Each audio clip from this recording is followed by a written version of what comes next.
के पेड़ पर जादुई बैंगन। मचलापुर नामक एक गांव था जहां रोहित अपने परिवार के साथ बहुत खुशी से रह रहा था।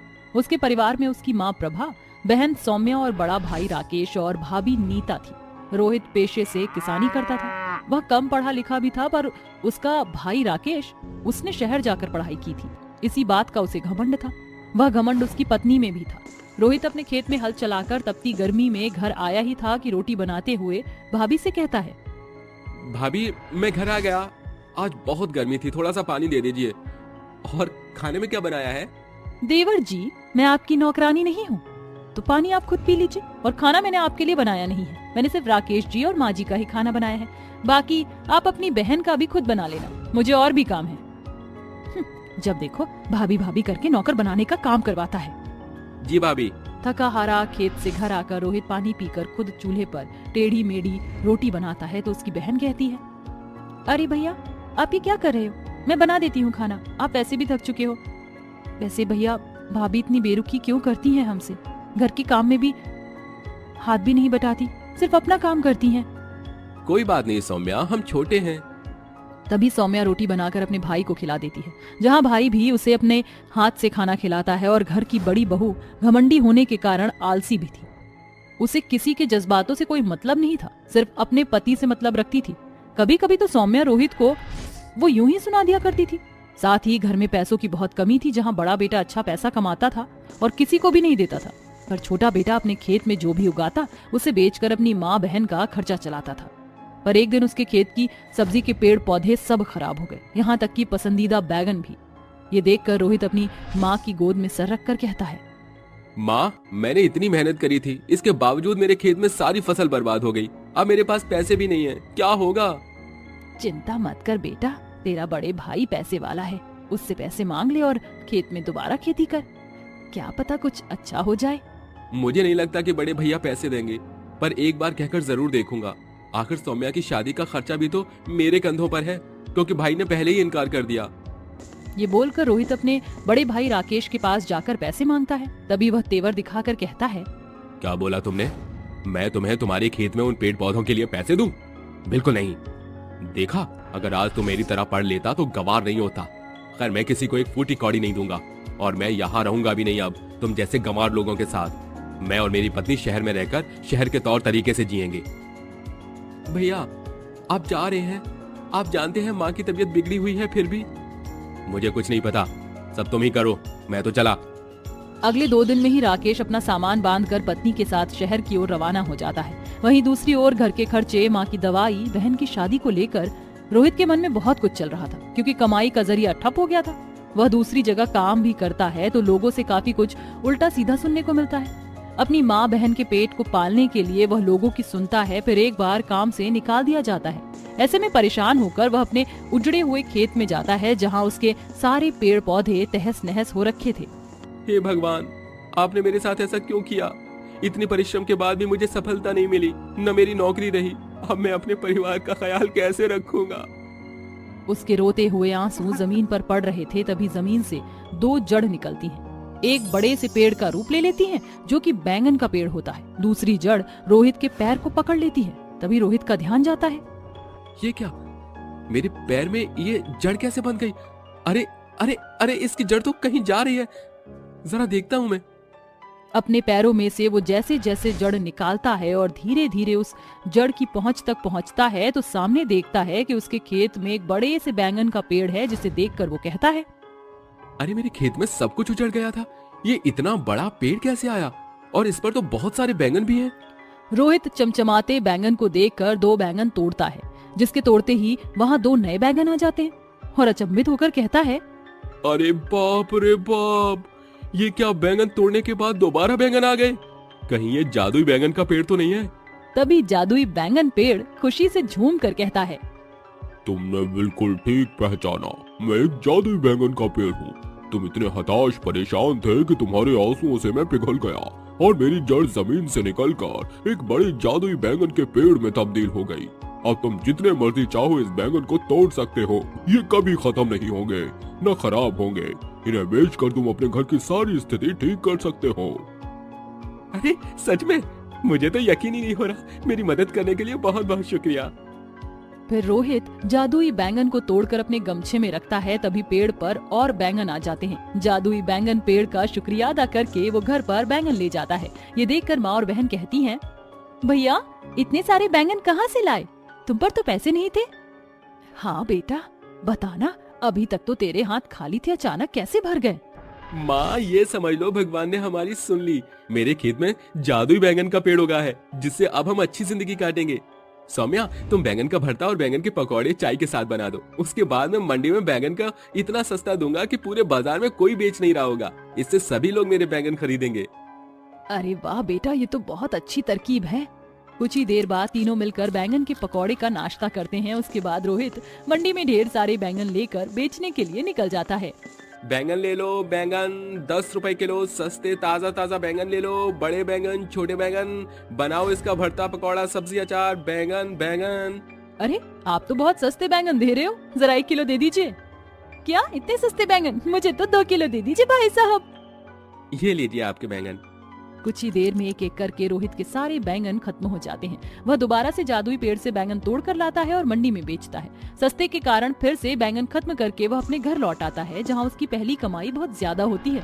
इससे तीनों खुश हो जाते हैं। इसी तरह रोहित जादुई बैंगन पेड़ की मदद से रोज बैंगन बेचता है, जिससे उसे काफी मुनाफा होता है। 6 महीने बाद पैसे इकट्ठे करके वह अपनी बहन की शादी एक अच्छे घर में करा देता है। वहीं दूसरी ओर अपनी माँ का इलाज भी करवा देता है, जिसके बाद उसकी माँ स्वस्थ हो जाती है। तभी प्रभा कहती है, बेटा तूने अपने भाई के जितना पढ़ा लिखा ना होने के बाद भी इतनी परिश्रम और सफलता प्राप्त की है। मैं बहुत खुश हूँ और अपनी बहन की शादी भी कर दी। मैं भी ठीक हूँ।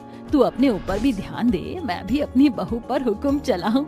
बड़ी बहू बेटों ने तो वो रूप दिखाया जो मैं कभी सोच भी नहीं सकती थी। क्या बोलूं माँ, आप ही कोई अच्छी सी लड़की देख लो जिससे मैं शादी कर सकूं। ठीक है बेटा। ये कहकर प्रभा रोहित के लिए लड़की ढूंढती है। वहीं दूसरी ओर रोहित जादुई बैंगन पेड़ से बैंगन को बेच देता है। उन पैसों से वह गरीब लोगों की मदद करता है और उन्हें भी खाने के तौर पर बैंगन बांट देता है। वह किसी को भी अपने घर से खाली हाथ नहीं भेजता था। शुभ मुहूर्त देखकर प्रभा अपने बेटे रोहित की शादी सुप्रिया नाम की सुशील लड़की से करा देती है, जिसके बाद सुप्रिया घर की सारी जिम्मेदारी संभालती है और रोहित एक अच्छा खासा व्यापारी बनकर खुशी खुशी रहता है। धामू बाजार में ठेले पर सब्जियां बेच रहा होता है। आलू ले लो, प्याज ले लो, टिंडे ले लो, हरी सब्जियां ले लो। आओ आओ भाई, आलू ले लो, प्याज ले लो, टिंडे ले लो। भाई साहब जरा आधी किलो आलू तो देना। हाँ हाँ बहन जी, ये लीजिए, अभी के अभी तोल देता हूँ। धामू आधी किलो आलू तौल देता है और उस औरत को दे देता है, जिसके बाद वह बाजार में ठेले को यहाँ से वहाँ ले जाकर लोगों को सब्जियां बेचता रहता है। इसी प्रकार उसका रोजमर्रा का खर्चा चल रहा था। शाम होते होते धामू कमाए हुए पैसों में से कुछ दवाइयाँ खरीदता है और घर को लौटने लगता है। अरे भाई, रात हो गई है, मेरी पत्नी और मेरे बच्चे मेरा इंतजार कर रहे होंगे। धामू जैसे ही घर पहुँचता है, उसकी तीनों काली बेटियां घर में साफ सफाई और खाना बना रही होती हैं। अरे मेरी बच्ची हो, तुम इतनी छोटी सी उम्र में घर के काम क्यों कर रही हो? पिताजी, माँ की तबीयत बिल्कुल भी ठीक नहीं है। सुबह से सिर्फ आपका ही नाम पुकार रही है। हाँ पिताजी, आज उन्हें दवाई लिए हुए पूरे 1 हफ्ता हो गया है। पिताजी, आप पहले माँ के पास चले जाइए। जैसे ही धामू निर्मला के पास जाता है, निर्मला दर्द से करहा रही होती है। देखिए जी, मेरा कुछ नहीं पता कि मैं कब इस दुनिया को छोड़कर चली जाऊं। हमारी 3 बेटियां हैं, अब आपको उनकी जिंदगी बनानी है। मुझसे वादा करो कि आप हमारी तीनों बेटियों की परवरिश अच्छे से करोगे। मैं तुमसे वादा करता हूँ निर्मला, मैं अपनी तीनों बेटियों की परवरिश अच्छे से करूंगा, लेकिन तुम ऐसा कुछ मत कहो, तुम्हें कुछ नहीं होगा। धामू इतना कह ही रहा होता है कि तभी अचानक से निर्मला की आंखें बंद हो जाती हैं, जिसके चलते धामू बहुत फूट फूट कर रोने लगता है। धामू अपनी पत्नी निर्मला का अंतिम संस्कार कर देता है, जिसके बाद वह सब्जी बेचकर अपनी तीनों बेटियों को पढ़ाने लिखाने का काम शुरू कर देता है। मेरी बेटियों, मैं चाहता हूँ कि तुम अपनी माँ का सपना पूरा करो और पढ़ लिख कर कुछ बनो। मैं तुम्हें किसी काबिल देखना चाहता हूँ। उस दिन के बाद से धामू दिन रात मेहनत करता है और सब्जी बेचने के साथ साथ वह एक फैक्ट्री में काम करना भी शुरू कर देता है।